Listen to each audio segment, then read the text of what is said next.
Saudara-saudari yang terkasih, berkah dalam.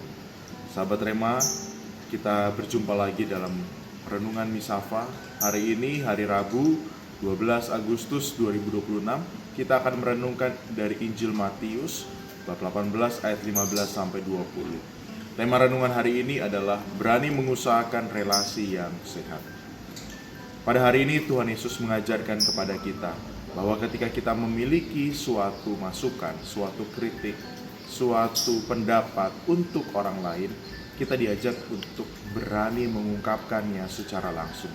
Tuhan Yesus mengatakan bila ada sesuatu yang ingin kita katakan bagi saudara kita, yang pastinya itu membangun saudara kita perlu pertama kali berbicara di bawah empat mata. Beranikah kita?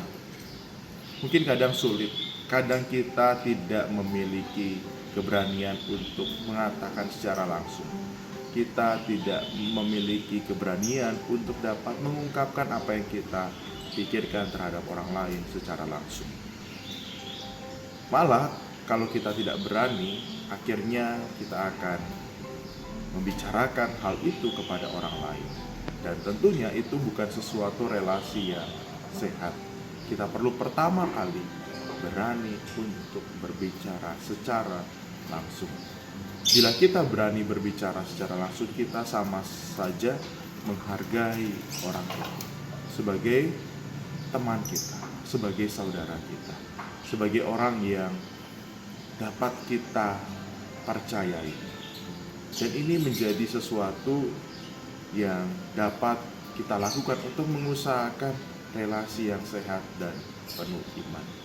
Oleh karena itu, saudara-saudari yang terkasih, Tuhan Yesus mengajarkan kepada kita untuk berani berbicara empat mata, untuk memberikan masukan, untuk memberikan sesuatu yang membangun, untuk memberikan pujian, untuk memberikan kritik. Karena kritik yang personal itu akan lebih membangun. Tetapi kita juga perlu pertama-tama membangun keberanian dalam diri kita. Kalau kita tulus, kalau kita benar-benar ingin membangun, kita pasti tidak perlu takut. Tetapi kalau ada kebencian, ada persaingan, ada sesuatu yang mengganggu diri kita, pasti itu akan menghambat kita untuk berani menyampaikan secara langsung masukan-masukan kita, kritik-kritik kita, maupun pujian-pujian yang kita pikirkan terhadap orang lain. Oleh karena itu, sahabat Rema yang terkasih, marilah kita berani untuk mengungkapkan apa yang menjadi pikiran hati kita terhadap orang lain secara langsung.